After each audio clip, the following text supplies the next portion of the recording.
Assalamualaikum warahmatullahi wabarakatuh. Shalom, salam sejahtera untuk kita semua.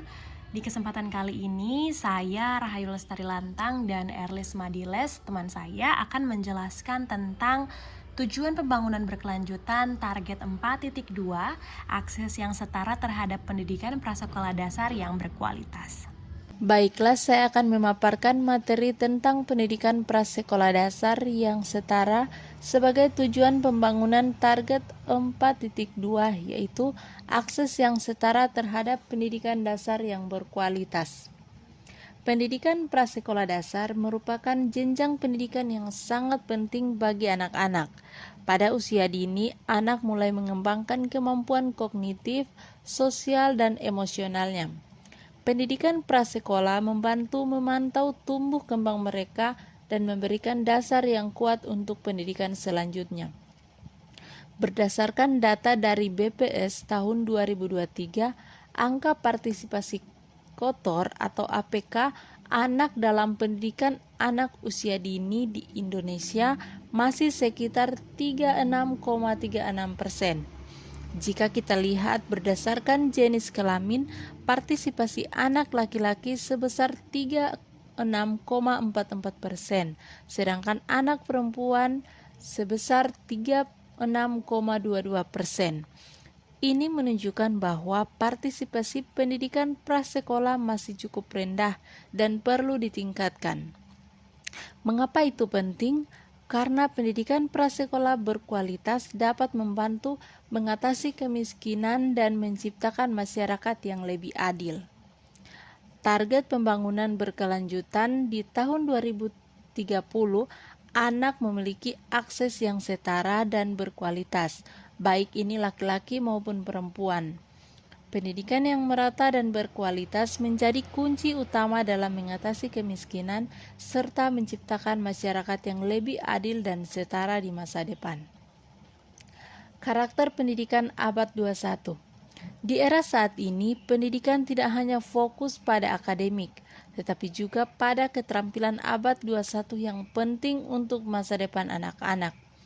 Beberapa keterampilan yang harus dikembangkan sejak dini antara lain: 1. Berpikir kritis dan pemecahan masalah.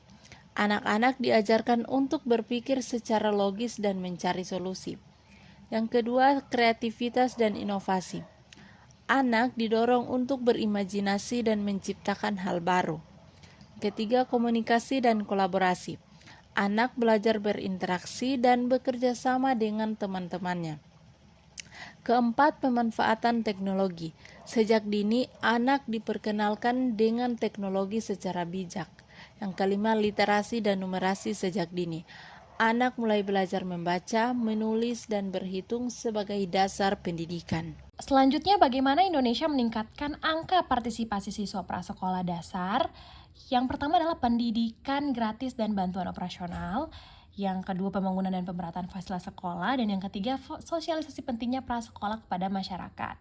Nah, memastikan perkembangan anak berada pada jalurnya. Proporsi anak usia 24-59 bulan yang berkembang dengan baik atau on track bisa dilihat berdasarkan Early Childhood Development Index. Terdapat 4 domain perkembangan anak yang dinilai dari ECDI tadi. 4 domain tersebut adalah kemampuan literasi dan numerasi, fisik, sosial, emosional, dan kemampuan belajar peserta didik. Berdasarkan Early Child Development Index tahun 2024, nilai dari literasi numerasi adalah 64,6, kemampuan fisik 97,8, kemampuan sosial emosional 69,9, kemampuan belajar 95,2, dan SC tertinggi di Kalimantan Timur ada 92,0 dan yang terendah ada di Sulawesi Tengah ada di angka 74,8. Nah, data ini berdasar dari BPS, Badan Pusat Statistik Survei Rikesna dan Susesnas pada tahun 2018. Nah, efek dan pengaruh pendidikan prasekolah kepada output siswa adalah pendidikan prasekolah meningkatkan kesiapan belajar, keterampilan sosial, dan prestasi akademik anak. Anak jadi lebih mudah beradaptasi, memiliki kemampuan berbahasa yang baik, serta cenderung sukses di jenjang pendidikan berikutnya dan di kehidupan masa depan. Jadi itulah pemaparan kami tentang infografis dari pendidikan prasekolah dasar yang setara untuk tujuan pembangunan berkelanjutan, target 4.2, akses yang setara terhadap pendidikan prasekolah dasar yang berkualitas.